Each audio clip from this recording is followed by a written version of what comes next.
নমস্কার বন্ধুরা, লগ্নস কিচেনে আপনাদের স্বাগত। আজ আমি আপনাদের জন্য একটি চটজলদি রেসিপি এনেছি, দম চিকেন। চলুন দেখি। 500 গ্রাম চিকেন আমি ভালো করে ধুয়ে জল ঝরিয়ে নিয়েছি। তারপরে এর মধ্যে পরিমাণ মতো হলুদ গুঁড়ো, পরিমাণ মতো লঙ্কার গুঁড়ো আর কিছুটা সর্ষের তেল মাখিয়ে কিছুক্ষণের জন্য রেখে দেবো।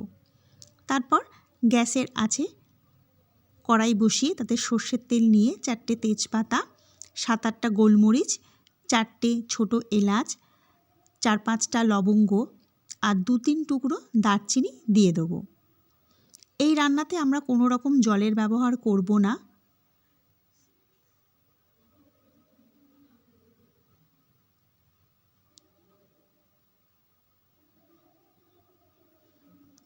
এর মধ্যে দিয়ে দেবো একটুখানি গোটা জিরে। মশলাগুলো ভাজা হয়ে গেলে এর মধ্যে দিয়ে দেবো একটা গোটা রসুন থেঁতো করা। আপনারা কুচি বা বাটা ব্যবহার করবেন না, রসুনটা থেঁতোই দেবেন।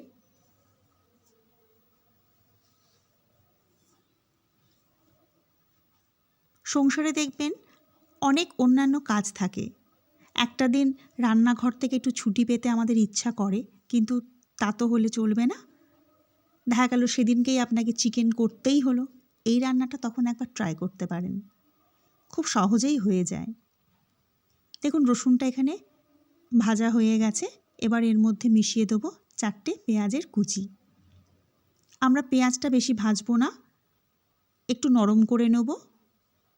সামান্য লবণ দেব আর সামান্য চিনি দেব।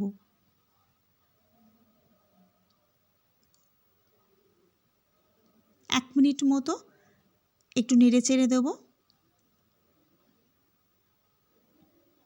দেখুন পেঁয়াজটা নরম হয়ে গেছে। এবার এর মধ্যে মিশিয়ে দেবো কাঁচা আলু। আপনারা যারা আলু খান না দেবেন না, কোনো অসুবিধা নেই, কিন্তু আমার পরিবারের লোকজন একটু আলু খেতে বেশিই পছন্দ করে, তাই আমি একটু বেশিই আলু দিয়েছি।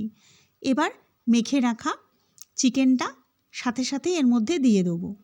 এখানে আলু ভাজা বা চিকেন কষানোর কোনো প্রয়োজন নেই, সবই একসাথে আমরা দিয়ে দেবো। এবার দিয়ে দেবো পরিমাণ মতো আদা বাটা আর পরিমাণ মতো লবণ। কষাবো না, শুধু এগুলো একসঙ্গে মাখিয়ে নেব। আর দেব সিক্রেট মশলা, তড়কা মশলা। বাজারে যে 5 টাকা দামের পাতা পাওয়া যায় তড়কা মশলা, সেটাই এখানে 2-3 চামচ দিয়ে দেবো। এবার দেব কিছুটা টমেটো। ব্যাস, গ্যাসের আঁচ আস্তে করে একটা ঢাকা চাপা দেব। মাঝখানে খুলব না, 15 মিনিট বাদে ঢাকা খুলব। 15 মিনিট বাদে দেখুন কতটা জল বেরিয়েছে এর থেকে। এই জলে সেদ্ধ হয়ে যাবে। আবার 15 মিনিট বাদে ফিরে আসব। ঢাকা খুলে দেখবেন চিকেন আলু একদম সেদ্ধ হয়ে গেছে। এবার পরিবেশন করুন। ঝরঝরে সাদা ভাত, পোলাও, রুটি, লুচি, পরোটা সব কিছুর সঙ্গে ভালো লাগবে। নমস্কার বন্ধুরা।